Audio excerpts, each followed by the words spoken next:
গাজার ৩টি শহরে ১০ ঘণ্টা সামরিক অভিযান বন্ধ রাখার ঘোষণা দিয়েছে দখলদার ইসরায়েলি বাহিনী। মানবিক সহযোগিতার পথ খুলতে এই সিদ্ধান্তের কথা বলা হলেও এর আড়ালে নতুন কোনো নিষ্ঠুর পরিকল্পনার আঁচ পাচ্ছেন বিশ্লেষকরা। কারণ হামাস সমঝোতা চায় না এমন অভিযোগে গত শুক্রবার কাতারের দোহায় যুদ্ধবিরতির মধ্যস্থতা আলোচনা থেকে সরে যায় যুক্তরাষ্ট্র আর ইসরায়েল। তাই প্রশ্ন উঠেছে, ফিলিস্তিনিদের রক্তপিপাসু ইসরায়েল কেন এত মানবিক হওয়ার ভাব দেখাচ্ছে? ফিলিস্তিনিদের ওপর নতুন কোনো জুলুমের ষড়যন্ত্র করছে কি ইসরায়েল? হামাসের সাথে সংঘাত শুরু হওয়ার পর কয়েক দফায় গাজায় খাদ্য, চিকিৎসা সহ মানবিক সামগ্রী ঢোকার পথ অবরুদ্ধ করে রাখে ইসরায়েলি বাহিনী। নেতানিয়াহু প্রশাসনের এই কৌশলে পুরো ভূখণ্ডটি একটি নরকে পরিণত হয়। চাপিয়ে দেওয়া দুর্ভিক্ষ পরিস্থিতিতে প্রতিদিন ক্ষুধার নিদারুণ যন্ত্রণা ভোগ করে মারা যাচ্ছেন ফিলিস্তিনিরা। জাতিসংঘের হিসাবে মাত্র গত কয়েকদিনে অনাহারে প্রাণহানি হয়েছে শিশুসহ অন্তত ৩০ ফিলিস্তিনির। এমন পরিস্থিতিতে রবিবার অস্ত্রবিরতির ঘোষণা দেয় ইসরায়েলের সামরিক বাহিনী IDF।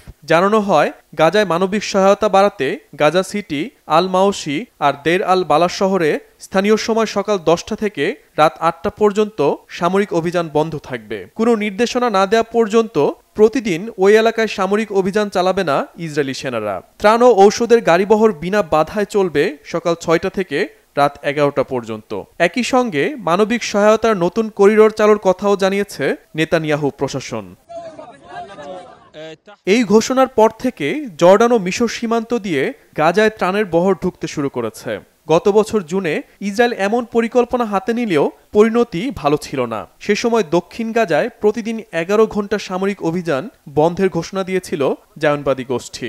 এটি কার্যকরের একদিনের ব্যবধানে দক্ষিণ গাজার রাফা সহ বিভিন্ন স্থানে ফিলিস্তিনিদের ওপর হামলা চালায় ইসরায়েলি বাহিনী। নির্বিচারে হত্যা করা হয় ফিলিস্তিনিদের।